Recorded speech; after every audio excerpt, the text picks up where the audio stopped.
Adjourn. Mr. Henry Smith. Madam Deputy Speaker, thank you very much. I am grateful for the opportunity to raise the important issue of the NHS long-term plan and blood cancer, and in doing so I would like to congratulate my honourable friend, the Member for Wimbledon, on his appointment to his ministerial position. Madam Deputy Speaker, we are already nearing December, and it's often said that the months seem to fly by, and this is very much the case in terms of the work of the all-party parliamentary group on blood cancer throughout 2018. As chair of this APPG, it certainly doesn't seem like almost a year ago since we launched our first report, which coincided with a Westminster Hall debate on blood cancer care and the NHS. As we come towards the end of this year, we're also approaching the publication of the government's long-term plan for the NHS. It's vital that the needs of blood cancer patients are considered and implemented if we're to build on the progress undertaken in recent times for people with this condition. Madam Deputy Speaker, our APPG has continued to take evidence from a host of experts, raise further awareness with health officials and policymakers as well. Our pursuit of this cause in Parliament is ongoing. September saw Blood Cancer Awareness Month, and to mark this occasion it was my pleasure to host Bloodwise as they invited MPs to meet members of their successful and ever-growing Patient Ambassador programme. It's when you speak with people like these patient ambassadors that it really helps to put cancer into a human context. It's important to highlight the fact that some 40,000 people are diagnosed with blood cancer in the UK each year.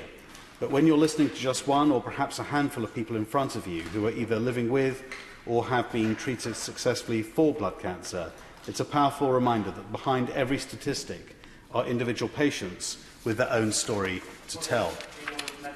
I would be delighted to.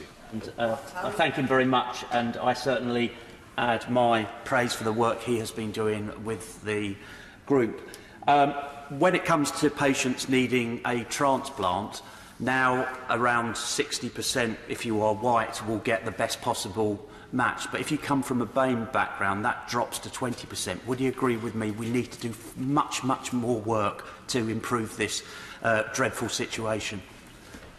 I'm very grateful for the intervention, and can I also pay tribute to the Honourable Member for Alun and Deeside for the contribution that he makes to this debate, and indeed raising this matter in this place just yesterday. And I absolutely endorse what he says about the importance of the issue of transplantation. Last week, Madam Deputy Speaker, the APPG held its latest meeting on the timely topic of ensuring patients have access to the best drugs and treatments ahead of the publication of the NHS plan. In recent months, there have been some significant decisions regarding treatments for blood cancer on the NHS. In September, just gone, CAR-T cell therapy was approved for entry into the Cancer Drugs Fund by the National Institute for Health and Care Excellence and NHS England to treat children and young people with relapsed acute lymphoblastic leukemia. CAR-T therapy is a new type of therapy that modifies a person's own infection-fighting T cells to better spot and kill cancer cells. It could offer people with certain hard-to-treat blood cancers the chance for long-term survival or even a cure. I was pleased to question my honourable friend, the Prime Minister, at Prime Minister's questions in September about CAR-T therapy following this NHS England announcement, and I continue the call I made that day for the Government to ensure a focus on blood cancer awareness, diagnosis and prevention will continue into the future.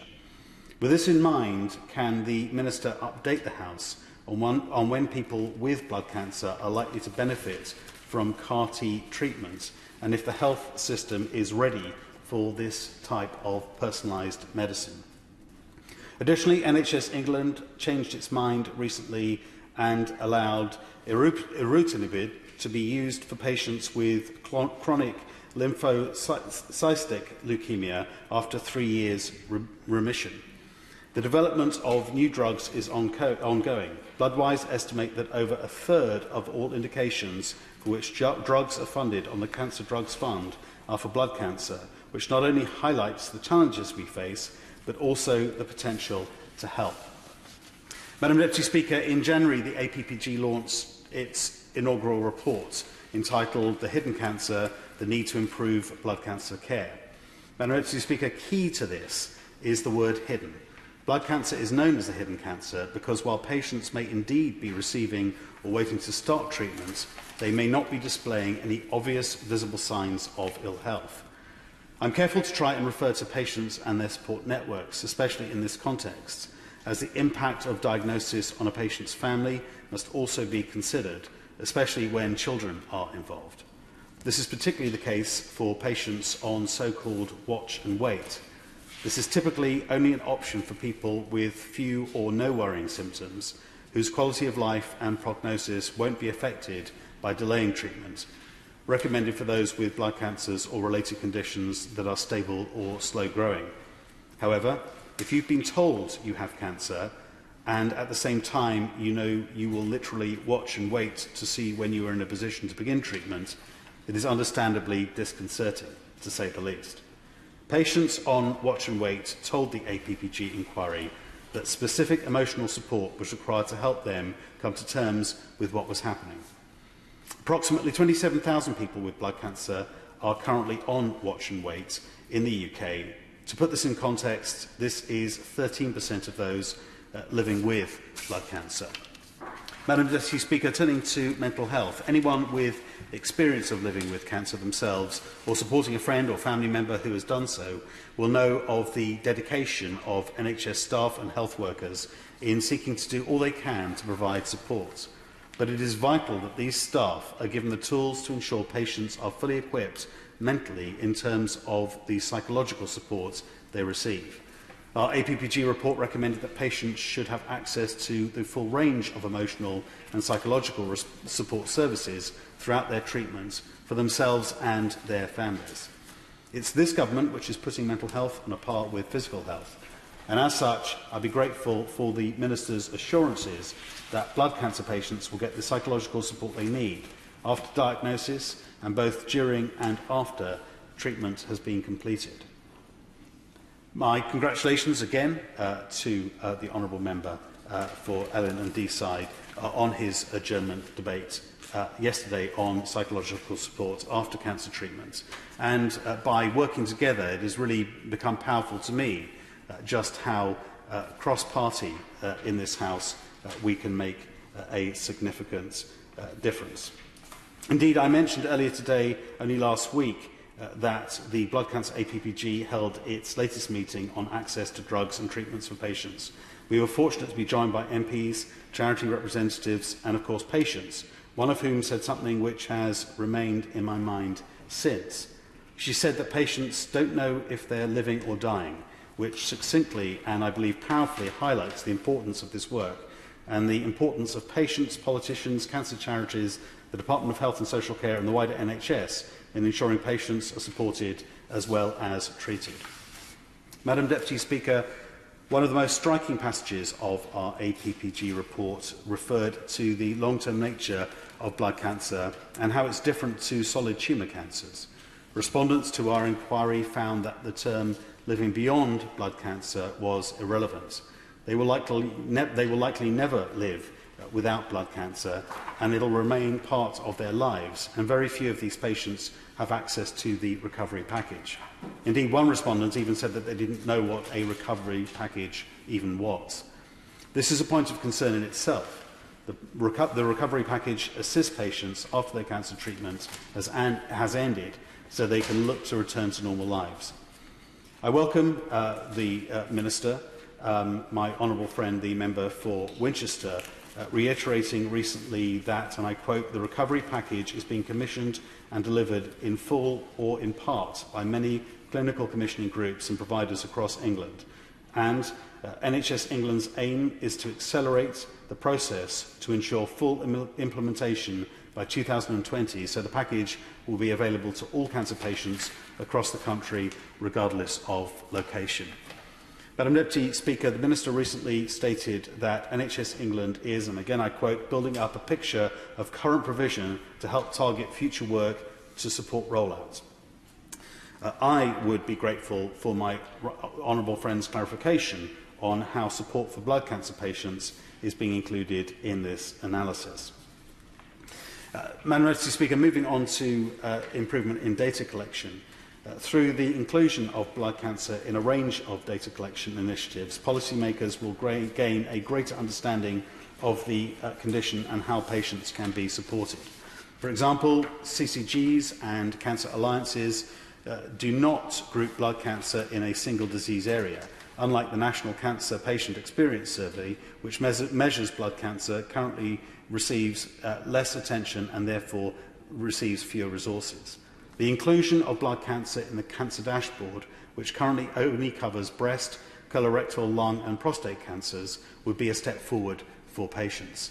Earlier this year, the Minister, my honourable friend, the member for Winchester, said in a written answer that, and again I quote, a second iteration of the dashboard is being considered by the National Cancer Transformation Board with a wider ambition to include rarer cancers and cancers with a lower incidence, such as blood cancers, as the dashboard develops.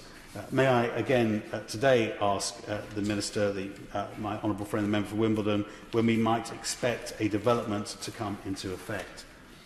Madam Deputy Speaker, GP surgeries are a vital part of the NHS, and like all MPs, I receive correspondence from my constituents on the subject of access to GPs. Indeed, in the NHS plan, we need to see enhanced support for doctors and their capacity to see patients every day, in Crawley and indeed up and down the country. Whilst under the previous government, A&E in Crawley Hospital was closed, we now have the Crawley Hospital Urgent Care Centre now open 24 hours a day, 7 days a week. And I urge the Minister to ensure that hospital services continue to come back to sites such as Crawley Hospital, while at the same time making sure the resources are in place for our constituents to be able to access their GP, not just on the other side of town or the county, but in their own local area. We do need to see greater levels of assistance for GPs to detect and to flag up blood cancer. A GP will see on average 8 cases of cancer per year, only one of which will be blood cancer. If I may provide a brief outline, the number of GP visits needed before a cancer diagnosis is significantly higher for blood cancer patients than for people with other forms of cancer. If you have cancer, you of course want it to be diagnosed the first time you see your GP with symptoms. 1 in 6 blood cancer patients, however, needed to visit their GP 3, 4 or even more times before diagnosis. By way of comparison and context, only 1 in 42 breast cancer patients required such regular visits to be diagnosed with their condition. Madam Deputy Speaker, in the wider debate, the numbers and these statistics are important. Not just far of a shy of 250,000 people are living with blood cancer in the UK. 1 in 19 people will develop blood cancer at some point in their lives. In Crawley, there were fewer incidences of blood cancer than either breast or prostate cancer. However, there were more blood cancer deaths than from either of these other 2 forms of cancer. The challenges are immense. Blood cancer is the UK's 5th most common cancer and the 3rd biggest cancer killer. However, there are reasons to be positive. Over a period of almost 4 decades, from 1971-72 to 2010-11, 10-year survival rates for leukemia, one of the most common groups of blood cancer, increased from 7% to 46%, and amongst children this figure has trebled to 81%. In all these figures are individuals who live with blood cancer care and also support members who are patients, members of family who are patients or are advocates on behalf of those affected by the condition. These are people such as my constituent, Bill Bedford, diagnosed with myeloma in September 2016. He has undergone stem cell transplant operation and is now fortunately in remission. Bill is one of many patients who are seeking to give something back. Indeed, he has undertaken a 310-mile fundraising cycle ride from London to Paris to raise funds for Myeloma UK. These are people such as 7-year-old Ebony Musselwhite, also from Crawley, who was diagnosed with acute lymphoblastic leukemia, or ALL, 2 years ago. Around 650 people are diagnosed with ALL each year in this country, with half of those being children. Crawley Fire Station and Crawley Lawn Tennis Club are just some of the local organisations who have held fundraising events to help contribute to the cost of support for Ebony. And there are people such as Angus Rowland, a young man living just outside Crawley, who was diagnosed with acute myeloid leukemia, AML, in 2010. Sadly, he died in May 2011, at just 14 and a half years old. The Angus Rowland Forget Me Not Walk and Run took place in October, just outside of Crawley, to raise funds for Bloodwise in Angus's name. Madam Deputy Speaker, in conclusion, I said that the APPG reports that we can't just stand there and be pleased with what we have published in that first report. Rather, it must form the basis of a continued programme of work to effect lasting change. To people living with blood cancer right now who may be on watch and wait, who may be going through treatment, or who may have only just been diagnosed, I say this: there are people here in Parliament who are on your side, and we will stand up for you. We want to help, and we will keep the pressure on government and the NHS. To those who may have undergone treatment, who may be having treatment now, or those who simply want to ensure greater support for blood cancer patients, my message is simple. Contact your local Member of Parliament and ask them to contact the Department for Health and Social Care, NHS England and local clinical commissioning groups. Let us continue, Madam Deputy Speaker, to raise awareness so that blood cancer is no longer the hidden cancer. I'm delighted to welcome back to the dispatch box Minister Mr. Stephen Hammond. Madam Deputy Speaker, it's a great pleasure to be here. Blood cancer is the third biggest cancer killer in the United Kingdom. Nearly 250,000 people are living with it today. And although cancer is relatively rare in younger people, blood cancers are the most common cancer in under 30s. So this is an important debate, despite it's not a packed chamber. And can I begin by congratulating my honourable friend on securing today's debate and thank him for his contribution as the chair of the all-parliamentary group. And as he rightly said, this is cross-party, so can I congratulate the honourable member for Deeside, who I understand is the deputy chairman, and had an adjournment debate yesterday. Cancer is a government priority. Survival rates have improved since 2010. About 7,000 people are today alive who would not have been if mortality rates had remained at those levels. This must continue. We are transforming cancer services across England and taking an all-cancer approach to improvements. We want cancer services to be the best in the world. We want all cancer patients to have access to the treatment and the care that will allow for the best possible chance of a successful clinical outcome. And it's really important, therefore, Madam Deputy Speaker, that's why the Prime Minister last month announced a package of measures that would see 75% of all cancers detected at an early stage by 2028. Currently, that's only just half the case. Only half of all cancers are detected early.